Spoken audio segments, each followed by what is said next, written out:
नमस्कार साथियों, मेरा नाम है मनीष भारती और आप देख रहे हैं संस्कृति आईएएस यूट्यूब चैनल। साथियों, महिलाओं को समाज का सबसे वंचित समुदाय में से एक माना जाता है।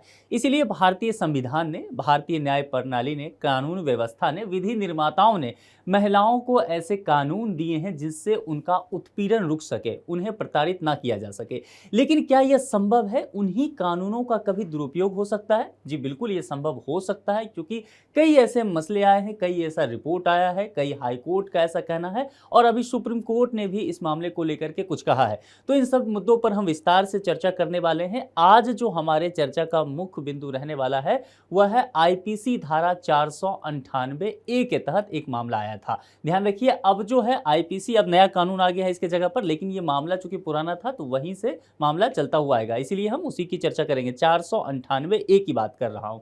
और ये 498 ए जो है, जो आईपीसी की सेक्शन है, यह पुरुषों के लिए बड़ा ही खतरनाक माना जाता है। इसमें महिलाओं को इस कानून के तहत बहुत अधिक अधिकार दिए गए हैं और यह माना जाता है कि पुरुषों के लिए सबसे क्रूर कानून में से एक है। कई बार ऐसा देखा गया कि दहेज को लेकर के महिलाओं का काफी उत्पीड़न किया गया, ठीक है। तो इस तरह की स्थिति आई कि उन्हें आत्महत्या करने तक के लिए मजबूर कर दिया गया, या फिर उन्हें घर से निकाल दिया गया, या फिर उनकी हत्या कर दी गई पति के द्वारा या फिर उनके रिश्तेदारों के द्वारा। इसीलिए हमारे विधि निर्माताओं ने इस कानून की जरूरत समझी। लेकिन समय के साथ यह देखा जा रहा है कि इस कानून का बेहद दुरुपयोग भी किया जा रहा है और न्याय व्यवस्था के समक्ष जब ऐसे मसले आते हैं तो निश्चित तौर पर इस पर बहुत संवेदना के साथ विचार करना जरूरी हो जाता है। आज का मुद्दा क्या है? ससुराल वालों का एक अनुचित व्यवहार, धारा 498 ए के तहत क्रूरता नहीं। यह बात जो कहा जा रहा है यह सुप्रीम कोर्ट के द्वारा कहा जा रहा है। एक मसला है, उस पर हम चर्चा करेंगे। यह मामला इतना बढ़ गया कि सुप्रीम कोर्ट तक पहुंच गया है। तो आज हम देखेंगे कि धारा 498 ए क्या होता है, क्रूरता का मतलब क्या होता है, किसी महिला के साथ क्रूरता किया जाए या उन्हें प्रताड़ित किया जाए तो इसका मतलब क्या होता है, इस कानून का दुरुपयोग कैसे हो रहा है, इस पर विभिन्न हाईकोर्ट्स ने क्या कहा है। और दूसरी बात, ये जो सुप्रीम कोर्ट का भी फैसला आया है इस चीज को लेकर के, इस पर्टिकुलर केस में, तो इसका क्या प्रभाव समाज पर पड़ सकता है, इस कानून का आगे कैसे व्याख्या होगा। क्योंकि आप जानते हैं कि सुप्रीम कोर्ट का जो भी फैसला होता है वह अपने आप में एक नजीर हो जाता है। सुप्रीम कोर्ट का फैसला अपने आप में एक कानून हो जाता है। तो संभव है इस कानून का अब आगे विस्तार हो सकता है। इस पर जब नए केस आएंगे तो इसको अलग तरह से देखा जा सकता है। वन ऑफ की कंडक्ट बाय इन लॉज, यहां ससुराल वालों के पक्ष की बात की गई है, can not be called cruelty under section 498 ए, ये सुप्रीम कोर्ट के द्वारा अभी हाल ही में कहा गया है।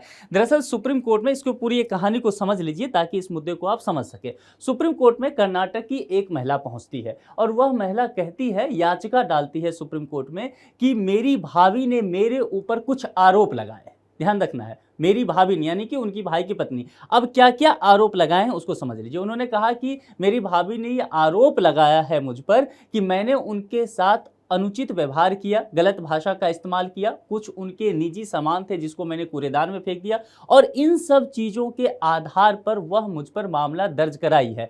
और मामला जो दर्ज किया गया है वह इंडियन पीनल कोड सेक्शन 498 ए के तहत दर्ज किया गया है। अब यह मामला इसीलिए बेहद संगीन हो जाएगा क्योंकि इसमें गैर जमानती मामला है, संज्ञेय मामला है। तो यह महिला वहां जाकर के सुप्रीम कोर्ट पहुंचती है और कहती है कि मेरी भाभी ने आरोप लगाया है, तो उसके लिए ठोस साक्ष्य भी नहीं दिए हैं। लेकिन मामला है कि यहां पर वारंट जारी हुए बिना सामने वाले को गिरफ्तार कर लिया जाता है। तो यह मामला इतना बढ़ गया कि सुप्रीम कोर्ट तक पहुंचा और यह महिला कह रही है कि मुझ पर ये आरोप झूठे लगाए गए हैं मेरे भाभी के द्वारा। जब ये आरोप मुझ पर लगाए गए, सच बात यह है कि मैं उस समय देश में थी भी नहीं, मैं विदेश में थी और यह मामला मुझ पर लगाया गया है। इसी चीज को जब विस्तार से सुप्रीम कोर्ट ने देखा तो सुप्रीम कोर्ट ने पाया कि यह मामला जो है दरअसल झूठा है, या कह सकते हैं कि बहुत हल्के स्वभाव का है।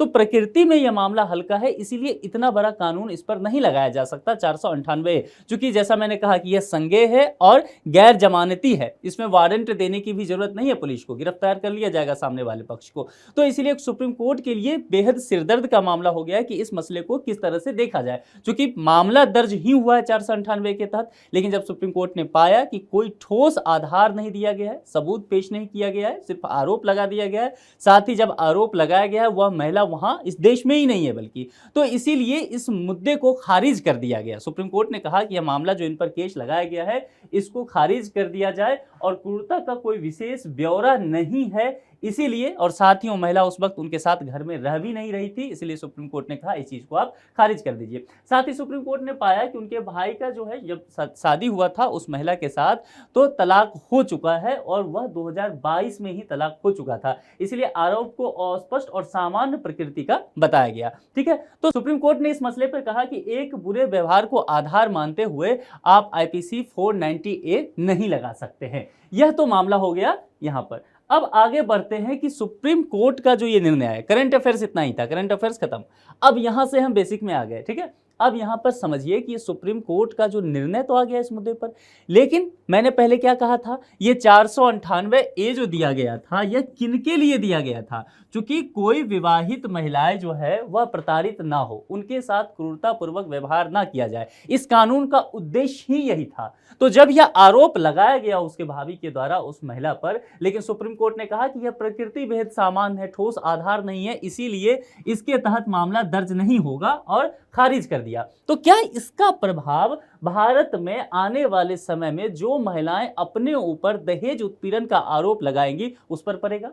इसीलिए विचार करने योग्य हो जाएगा, क्या पुलिस प्रशासन जो है अब इसके तहत मामला दर्ज करते हुए बेहद संवेदनशीलता बरतेगी? यह संभव है पुलिस प्रशासन जो है वह समझे कि हम केस दर्ज करते हैं, एफआईआर दर्ज कर लेते हैं, मामला कोर्ट तक पहुंचता है, वहां से खारिज हो जाती है और फिर पुलिस प्रशासन को ही फटकार पड़ जाती है। तो क्या पुलिस बचेगी इसके तहत मामला दर्ज करने से? इसका क्या दुष्प्रभाव जो है वह पीड़ित महिला पर पड़ सकता है? इन सभी चीजों पर विस्तार से गौर करने की आवश्यकता है। देखिए, इसका एक तो प्रभाव क्या पड़ेगा कि निश्चित तौर पर जैसे इस मसले में देखा गया कि ये झूठा केस था, जाहिर सी बात है जब आपने आरोप लगाया, वह महिला जिस पर आप आरोप लगा रहे हैं वह इस देश में ही नहीं है। ठीक है, और आपके भाई के साथ उनका तलाक भी हो चुका है, तो सुप्रीम कोर्ट ने पाया कि यह मामला झूठा है। तो इस तरह के बहुत सारे मामले जो हैं झूठे आ सकते हैं। तो यहां एक मैसेज तो जाएगा समाज के समक्ष कि इस तरह का झूठा मामला हम दर्ज कराते हैं तो वह खारिज हो जाएगा, तो ऐसे मामलों में कमी आएगी। अच्छा, इस तरह के मामलों में कमी आएगी तो इससे क्या प्रभाव पड़ेगा? इससे एक अच्छी बात क्या हो जाएगी कि पुलिस के पास जो इतना एफआईआर जाता है, आप ऐसे ही जानते हैं कि पुलिस के पास बहुत सारे काम हैं, ओवरलोडेड है। ठीक है, तो इस तरह के मामले कम हो जाएंगे पुलिस के पास जाने, झूठे मामले की बात कर रहा हूं। ठीक है, दूसरी बात, आप जानते हैं कि भारत के अदालत में लंबित मामलों की संख्या बहुत ज्यादा है, काफी तादाद है, तो अदालतों पर जो बोझ पड़ रहा है उसमें भी कमी आएगी। झूठे मामले के संदर्भ में यह बात आपको हमेशा ध्यान रखना है। ठीक है, अब यहां पर जो है उचित मामलों के दर्ज ना हो पाने की भी संभावना लेकिन एक बन जाएगा, यह दुष्प्रभाव पड़ेगा इस कानून का। इसीलिए यहां पर भूमिका किसकी सबसे अधिक हो जाएगी? पुलिस की। पुलिस बहुत जांच पड़ताल कर ले, जाके देखे समझे बारीकी से कि जो मामला दर्ज कराया जा रहा है क्या उसकी प्रकृति है, यदि वाकई मामला सही है तब एफआईआर दर्ज करे, अन्यथा ना करे।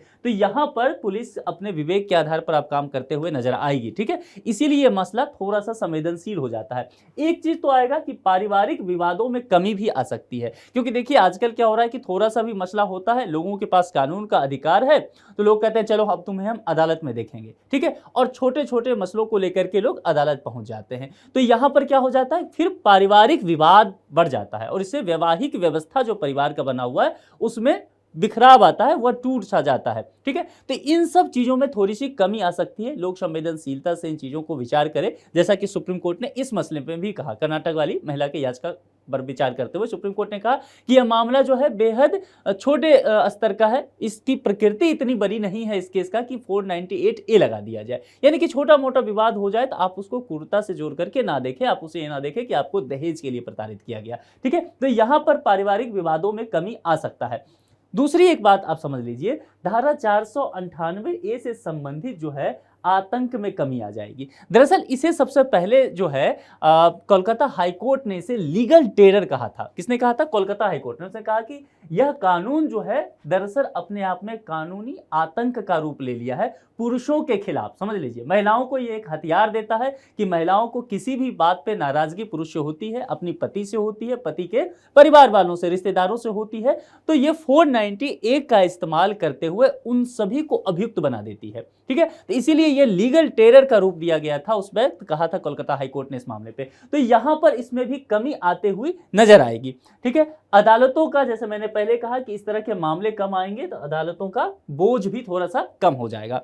अब एक चीज और इसे समझिए कि धारा 498A आखिर क्या है। हमने पहले उद्देश्य की चर्चा की, लेकिन जरा विस्तार से इसको समझ लेते हैं, क्योंकि यूपीएससी अगर प्रश्न बनाती है तो यहां से प्रश्न आने की संभावना होगा। देखिए, भारतीय दंड संहिता में धारा 498 1983 में शामिल किया गया। अब यहां पर मैं लगातार आपसे कहते रहता हूं, कई लेक्चर में मैंने कहा है कि बिटवीन द लाइन स्टडी कीजिए। कोई भी चीज अगर दिया हुआ है तो सिर्फ पढ़ के आगे नहीं निकल जाना। एज ए यूपीएससी एस्पिरेंट आपकी जिम्मेदारी बनती है कि उस चीजों पर बारीकी से आप विचार कीजिए। अब जरा सोच के देखिए कि यह कानून जो है, यह जो 498A है, इसको 1983 में ही शामिल क्यों कर लिया गया?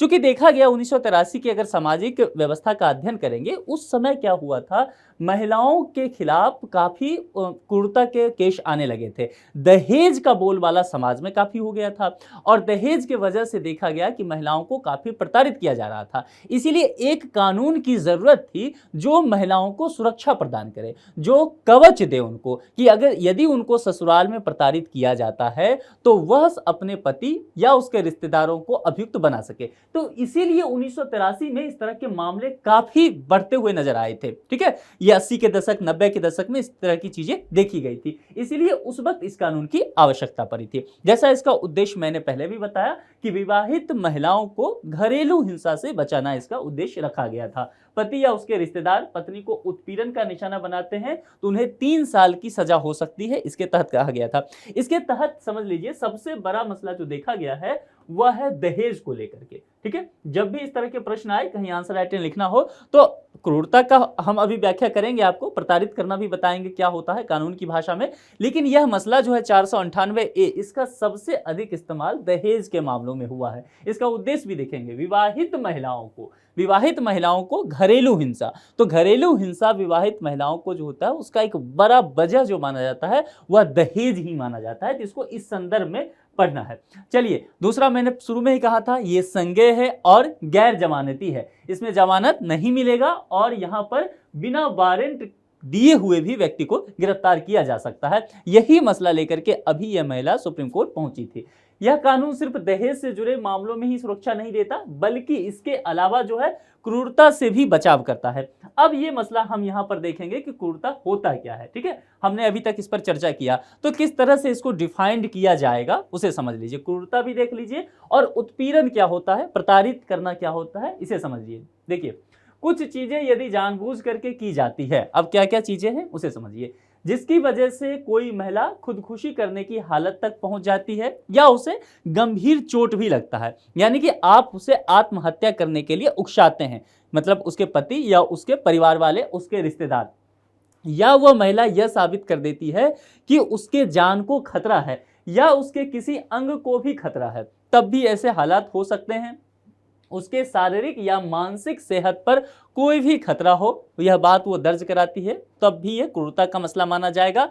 और किसी महिला को प्रताड़ित करना क्या होता है, देखिए, प्रताड़ित करने का जो शब्द आया ना, यह मसला ही पूरी तरह से दहेज व्यवस्था से होकर के निकला। ऐसा देखा गया कि जब विवाहित महिलाएं पहुंचती हैं अपने ससुराल, तो उन्हें दहेज की डिमांड उनसे की जाती है कि फलाने गाड़ी नहीं दिया तुम्हारे पिताजी ने, इतने आभूषण नहीं दिए, और इसके लिए फिर लगातार उनसे मांग किया जाता है, उनके साथ बुरा व्यवहार किया जाता है और फिर तरह तरह की प्रताड़नाएं दी जाती है। उसमें होता है क्या, इसका मकसद किसी महिला या उस महिला से जुड़ा हुआ कोई व्यक्ति हो सकता है। जैसे कि मान लीजिए उस महिला से जुड़ा हुआ व्यक्ति कौन हो सकता है, उसके मायके पक्ष के लोग हो सकते हैं, उसका भाई हो सकता है, उसके पिताजी हो सकते हैं, उसके चाचा हो सकते हैं। तो उससे जुड़ा कोई भी शख्स हो जिसकी जायदाद या कीमती चीज को गैर कानूनी मांग किया जाए, कि आप अपने पिताजी से कहो कि हम एक बिजनेस चालू कर रहे हैं, उसमें हमें 15 लाख रुपए की आवश्यकता है, तो आप अपने पिताजी से कहो कि हमें मिले। तो ठीक है, तो इस तरह से उस पर दबाव बनाया जा रहा है, उसे प्रताड़ित किया जा रहा है, और यह शारीरिक और मानसिक दोनों ही तरीके से हो सकता है, उसे मजबूर करने की बात की जा रही है। ऐसे किसी मांग को ना कर पाने की हालत में महिला या उससे जुड़े किसी शख्स को प्रताड़ित यदि किया जाएगा तो यह इसके तहत दर्ज किया जाएगा, यह मामला इसके तहत आता है। तो यह मामला समझ में आ गया। अब इसके दुरुपयोग की बात करते हैं, जरा इस कानून के दुरुपयोग की बात करते हैं। देखिए, क्या ये, मैंने पहले भी कहा था कि ठीक है, महिलाओं को यह एक हथियार दिया गया इस कानून के रूप में कि यदि आपके साथ क्रूरतापूर्वक व्यवहार होता है या आपके को प्रताड़ित किया जाता है तो इस कानून के तहत आप मामले दर्ज करा सकते हैं। लेकिन समय के साथ देखा गया कि इस कानून का दुरुपयोग ज्यादा हो रहा है उपयोग से। इसको जैसे मैंने पहले भी कहा कि कोलकाता हाईकोर्ट ने स्पष्ट कहा कि यह लीगल टेरर का रूप ले चुका है यह कानून। उसके बाद बॉम्बे हाईकोर्ट ने एक बार एक केस में कहा था कि एक केस आया था जिसमें एक महिला अपने पति पर तो केस दर्ज कराती ही है, उसके सभी रिश्तेदार को अभियुक्त बना देती है। वो सारे अभियुक्त रिश्तेदारों को अभियुक्त बनाती है जो रिश्तेदार वहां रह भी नहीं रहे हैं उस घर में। वो कुछ रिश्तेदार हैं जो दूसरे शहर में रह रहे हैं, कुछ देश में ही नहीं रह रहे। तो अदालत ने पाया कि सभी को अभियुक्त बना देने का या सभी को फंसा देने का एक आसान जरिया यह कानून बनता हुआ नजर आ रहा है। गुजरात हाईकोर्ट में एक केस पहुंचा था, आप इसकी केस स्टडी कीजिएगा, कभी पढ़िएगा, क्योंकि इस तरह के चीजें जो है आपके एथिक्स वगैरह में आ सकता है। और पेपर 1 जो है उसमें इंडियन सोसाइटी, पेपर 2 में सोशल जस्टिस में ये पूछा जा सकता है आपसे। तो गुजरात हाईकोर्ट में एक मामला पहुंचा था, बहुत फेमस केस ये हुआ था। उसमें क्या हुआ था कि एक महिला अपने पति के खिलाफ अदालत पहुंचती है, मामला दर्ज कराती है मतलब, और ये मामला जो दर्ज होता है आईपीसी 498A होता है। उस मामले में क्या होता है, अपनी पति को तो वो अभियुक्त बनाती ही है, अपने घर वालों को, मतलब घर वाले मतलब ससुराल पक्ष को वह अभियुक्त बनाती ही है। साथ में केस देखा अदालत ने गौर किया इस मसले पर कि अपने पति के मां को भी अभियुक्त बनाती है। आप कहेंगे मां यानी कि अपनी सास को, तो आप कहेंगे ठीक है, सास प्रताड़ित कर सकती थी। अब यह मसला फंसता था कि अदालत ने प्रथम दृष्टया तो ये देखा, जब एफआईआर दर्ज हुआ तो पुलिस ने भी देखा कि ठीक है, अपनी सास को अभियुक्त बना रही है। अब यहां पर एक चीज देखिए, जब अदालत में यह मामला पहुंचा, पुलिस की नजर नहीं पड़ी उस पर। यहां पर वो उनकी जो मां था यानी कि उसकी सास, उसकी उम्र था 86 ईयर ओल्ड, 86 साल की थी। वह सही से चल भी नहीं पाती थी, बिस्तर पर लेटी रहती थी, और उनके खिलाफ जो है यह महिला जो है वह प्रताड़ना का आरोप लगाई। तो अदालत को काफी हास्यास्पद यह मामला नजर आया। अदालत ने कहा कि यह मामला तो झूठा है, फिर आप इस तरह से कैसे उसके मां पर आरोप लगा सकते हैं? 86 ईयर की है, सही से चल फिर भी नहीं सकती है, देख भी नहीं सकती है, बोल भी नहीं सकती है, और आप उनको भी अभियुक्त बना रहे हैं। तो ये मामला जो है उसी समय क्या हुआ, अदालत ने बाकी लोगों पर यह मामला चला था लेकिन उसकी मां का जो नाम था हटा दिया था। बाद में पता चला कि केस भी खारिज हो गया, झूठा था। तो इस तरह के काफी मसले आए हैं। इसको लेकर के इलाहाबाद हाईकोर्ट ने भी एक केस आया था, उस पर एक जो जजमेंट उनका आया था उसमें उन्होंने कहा था, इलाहाबाद हाईकोर्ट के कुछ जजों का कहना था कि इस तरह के जो भी मामले आते हैं 498A के तहत, उसमें क्या होता है, दहेज का मामला आता है तो काफी बढ़ा चढ़ा करके पेश किया जाता है, ठीक है। और इससे अगर इस तरह की स्थिति लगातार चलती रही तो इलाहाबाद हाईकोर्ट ने कहा कि विवाह नाम की जो संस्था है हमारे समाज में वही खत्म हो जाएगी, लोगों का भरोसा उतर जाएगा, विवाह से उठ जाएगा। और इस तरह से फिर क्या होगा, पुरुष जो है अपने ही घर में, फिर देखिए यहां पर केस, ये कानून लाया गया था महिलाओं की प्रताड़ना को रोकने के लिए, और इलाहाबाद हाईकोर्ट ने कहा इस तरह से पुरुष ही अब प्रताड़ित होने लग जाएंगे, इसीलिए इसको most dangerous law of Indian man मानते हैं। इसको 490A को भारतीय पुरुष के लिए सबसे खतरनाक कानून इसे माना जाता है। महिलाओं को बहुत सारे अधिकार दिए गए हैं लेकिन इसके दुरुपयोग बहुत ज्यादा हो भी रहे हैं। अब यहाँ पर जरा देखते हैं, पतियों और उनके परिवारों को जेल में ठूस दिया जाता है। अगर ऐसा होगा, मान लीजिए झूठे केस हैं, तो उनका करियर, आत्मविश्वास, जीवन यापन सब खराब हो जाता है। समाज में एक तरह से टैबू बन जाता है कि इन पर इस तरह का आरोप लगा, ये जेल गए, ठीक है, और वो झूठा केस था मान लीजिए। कई बार ऐसा देखा गया है, इसमें कई केसेस हैं जिसमें लोग सालों बाद बरी हो जाते हैं, यानी कि कोई आरोप ही उन पर तय नहीं हो पाता है, लेकिन यहाँ पर लगातार कई वर्षों तक उन्हें जेल में रहना पड़ता है। यह हमारे न्यायपालिका की जो एक तरह से कह सकते हैं जो कमी है उसको भी दर्शाता है। 498A के तहत दायर अधिकांश मामले झूठे पाए जाते हैं और इसमें सजा की दर भी जो है काफी कम देखी गई है। राष्ट्रीय अपराध रिकॉर्ड्स ब्यूरो, इसने एक रिपोर्ट पेश किया, ध्यान रखिए, इसको आप नोट कीजिए। राष्ट्रीय अपराध रिकॉर्ड्स ब्यूरो की 2021 की एक रिपोर्ट आई थी और इस रिपोर्ट में इसने आईपीसी सेक्शन 498A पे चर्चा किया और इसने कहा कि इसके तहत सुनवाई के बाद केवल 17% अभियुक्तों को ही सजा मिली है। बहुत ज्यादा केसेस तो झूठे साबित हुए, बरी हो गए, साक्ष्य नहीं उपलब्ध हो पाया, या फिर अदालत के बाहर ही सेटलमेंट हो गया दोनों पक्षों में। तो इस तरह के मामले ऐसे देखे गए लगातार कि उग्र होकर के महिला पक्ष या उनकी पत्नियां जो होती है वह अपने पतियों के खिलाफ या उनके रिश्तेदारों के खिलाफ जो है मामला दर्ज कराते रहती है। तो इसीलिए यहाँ पर सुप्रीम कोर्ट ने भी कहा है, जैसे मैंने कई हाई कोर्ट की चर्चा आपको किया, तो हाई कोर्ट ने भी कहा है कि आपको ये बेहद संवेदनशीलता के साथ इस कानून का प्रयोग करना पड़ेगा। और पुलिस प्रशासन को इसके लिए एक निर्देश भी दिया गया है। पुलिस प्रशासन के लिए सुप्रीम कोर्ट ने कहा है कि आप इस कानून का दुरुपयोग रोकिए। और दुरुपयोग रोकेंगे कैसे? तो जब भी कोई महिला दहेज उत्पीड़न के लिए इस तरह के मामले लेकर के आए, अपने पति या उसके रिश्तेदारों पर मामले दर्ज कराएं 498A के, तो एफआईआर से पहले क्या हो कि पुलिस प्राथमिक जांच सही से कर ले, ठीक है, सभी पहलुओं को देख ले कि क्या यह मामला 498A के तहत दर्ज होने लायक है या भी नहीं। लेकिन यहां भी वही बात होगा, फिर पुलिस के स्वविवेक पे चला जाएगा। ऐसे भी आप देखेंगे भारत में महिलाओं के एफआईआर बहुत कम दर्ज होते हैं पुलिस थाने में। तो इस तरह का अगर पुलिस के विवेक पे छोड़ दिया जाए तो यह हो सकता है कि महिला जो है वह और भी पीड़ित हो जाए, सही केसेस जो हो वह भी मामला दर्ज ना हो। तो इसके दोनों ही पक्ष और विपक्ष दोनों ही मसले हैं। आप इस मुद्दे पर क्या सोचते हैं जरूर हमें कमेंट बॉक्स में बताएं। अब इस पे एक प्रश्न है, और प्रश्न कौन सा है? प्रीलिम्स के स्तर का है। जरा देखते हैं, निम्नलिखित में से कौन सा कानून पत्नी के खिलाफ क्रूरता और दहेज के मुद्दों से संबंधित है?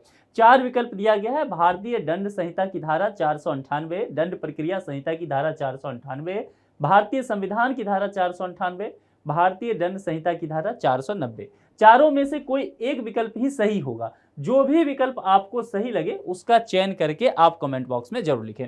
देखिए, जैसा कि मैंने पहले भी कहा कि इस कानून के दोनों ही पक्ष हैं 498A के, ठीक है। तो इसमें आप क्या सोचते हैं? अगर आप कोई लड़की हैं, अगर आप महिला हैं, इस चीज को देख रहे हैं, तो आपका पक्ष क्या है हमें कमेंट बॉक्स में जरूर बताएं।